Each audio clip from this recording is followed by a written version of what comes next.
মাদ্রাসার ছাত্র ছাড়াই আমরা সুন্দরভাবে পরিবেশিতভাবে আমরা আমাদের যে শারদ দুর্গাপূজা আছে সেটা আমরা সুন্দরভাবে পালন করতে চাই। আমাদেরকে সহযোগিতা করুন।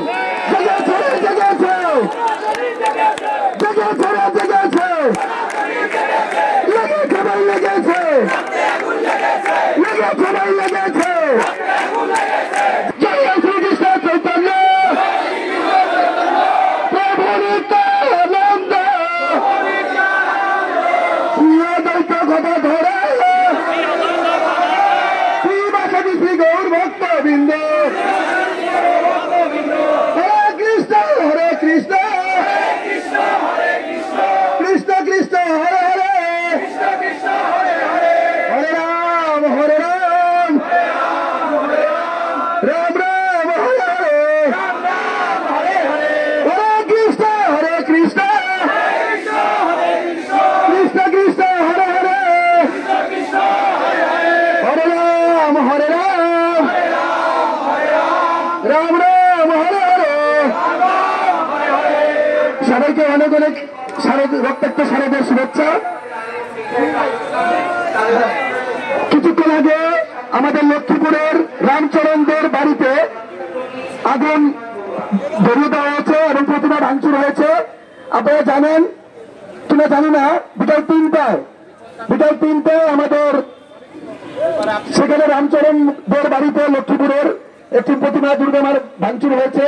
আমরা চাই না রক্তাক্ত শারদ, আমরা চাই কি? আমরা চাই প্রতিরোধ, আমরা চাই শান্তিতে আমরা সুন্দরভাবে কোনো মাদ্রাসার ছাত্র ছাড়াই আমরা সুন্দরভাবে পরিবেশিতভাবে আমরা আমাদের যে শারদ দুর্গাপূজা আছে সেটা আমরা সুন্দরভাবে পালন করতে চাই। আমাদেরকে সহযোগিতা করুন।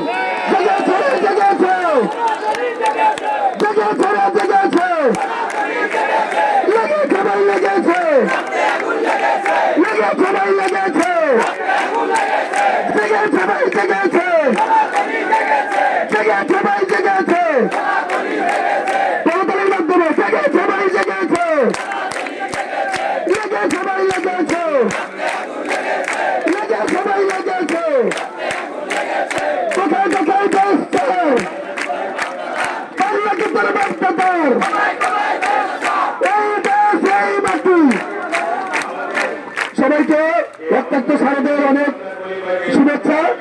আপনারা সবাইকে দুহাত তুলি, আমরা সবাইকে দুহাত তুলি, যাদের দুহাত আছে সবাইকে দুহাত তুলি। হরে কৃষ্ণ, জয় শ্রী রামচন্দ্র দেব ভগবান কি, হর হর মহাদেব কি, অনন্ত কোটি বৈষ্ণববৃন্দ কি। আপনারা যেখানে আছেন সেখান থেকেই আপনারা দুর্গা মার উৎসবে পাহারা দিবেন। পাহারা দিয়ে আপনারা অনুষ্ঠানটিকে সুন্দরভাবে পালন করে রাখবেন। আমাদের দফা একটাই, এক দফা এক দাবি, একটি ব্যানারের মাধ্যমে আমরা সেটিকে পালন করবো। ধন্যবাদ সবাইকে। হরে কৃষ্ণ। আচ্ছা, আমি দুঃখ প্রকাশ করছি যে আমাদের এখানে আসার আগে বাংলাদেশ সম্মিলিত সংখ্যালঘু জোটের পক্ষ থেকে কয়েকজনকে নির্ধারণ করেছিলাম, তারাই বক্তব্য দিবেন। এর বাইরে ইতিমধ্যে আমরা বেশ কয়েকজনকে সুযোগ দিয়েছি। এর বাইরে আমরা বেশ কয়েকজনকে সুযোগ দিয়েছিলাম বক্তৃতা দেওয়ার। আমি এখন অনুরোধ করব, যারা আমাদের সাথে সংহতি প্রকাশ করতে এসেছেন তারা আমাদের পেছনে এসে নামগুলো লিখে দিয়ে যাবেন। আমরা নাম ঘোষণা করব যে আপনারা আমাদের সাথে সংহতি প্রকাশ করেছেন। এই শুধুমাত্র বক্তব্য দিব যারা এখানে ভিকটিম আছে তারা এবং আমাদের পূর্ব নির্ধারিত প্রতিনিধিরা। আমি এখানে দুঃখ প্রকাশ করে বলছি, কারণ বক্তব্যগুলো আমাদের সিস্টেমের সাথে যাচ্ছে না। এখানে ঢাকা বিশ্ববিদ্যালয়ে শুধু সনাতন ধর্মাবলম্বী শিক্ষার্থীরাই নেই, এখানে বৌদ্ধ, খ্রিস্টান, আদিবাসীরা অনেকেই আছেন।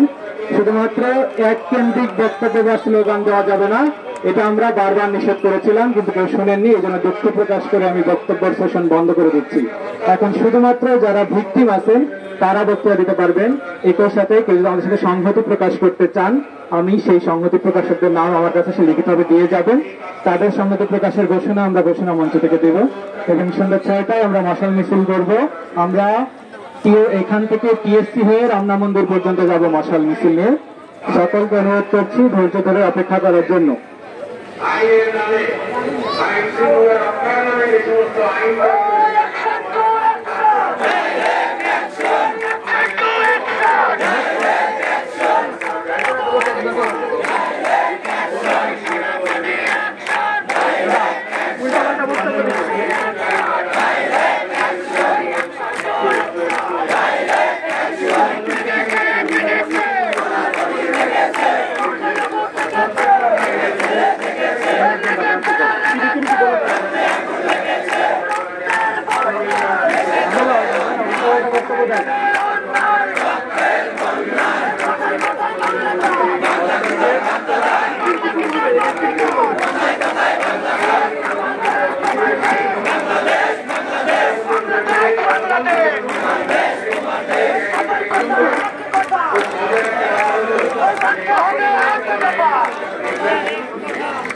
আচ্ছা, পেছনে যারা দাঁড়িয়ে আছেন পেছনের সবাইকে আমি নেমে যেতে অনুরোধ করছি, কারণ শহীদ মিনারের উপরে এরকম দাঁড়ানোটা অসমীচীন।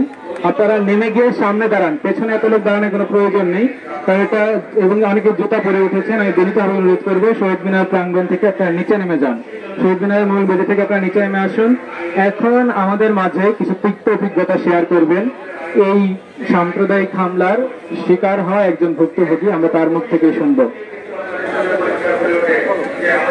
হ্যালো, নমস্কার। আমার নাম বাঁধন রায়, আমার জেলা পঞ্চগড়।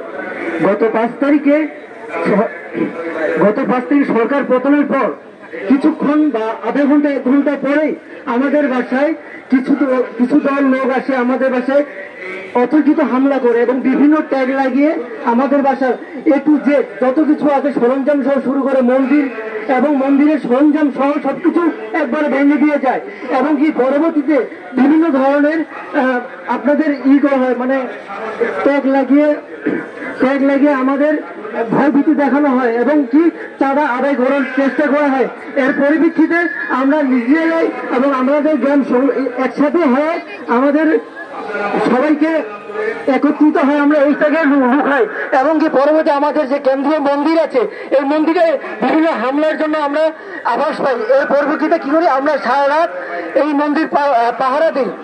তাছাড়া আরেকটি ঘটনা হচ্ছে, আজ পর্যন্ত আমরা কি করি, আমাদের যে মন্দির এখনো পাহারা দিচ্ছি। আমার খুব কষ্ট হয়, আমি ঠিকমতো কথা করতে পারছি না, কারণ আমি এখনো কালকে বাবাকে বন্ধু ফোন দিয়ে বলছিলাম যে বাবা কি অবস্থা আমাদের এলাকার।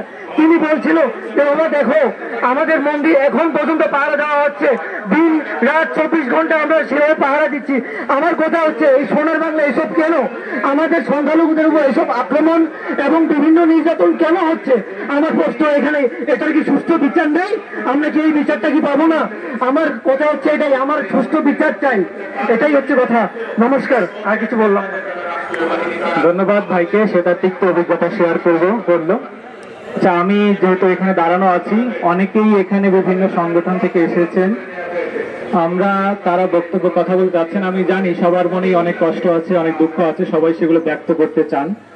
আমরা বাংলাদেশ সম্মিলিত সংখ্যালঘু জোটের একটা মূল উদ্দেশ্য হচ্ছে বাংলাদেশের সংখ্যালঘু সম্প্রদায়ের যত ধরনের সংগঠন আছে সবাইকে নিয়ে আমাদের অস্তিত্ব রক্ষার সংগ্রামে, অধিকার আদায়ের সংগ্রামে, 8 দফা দাবি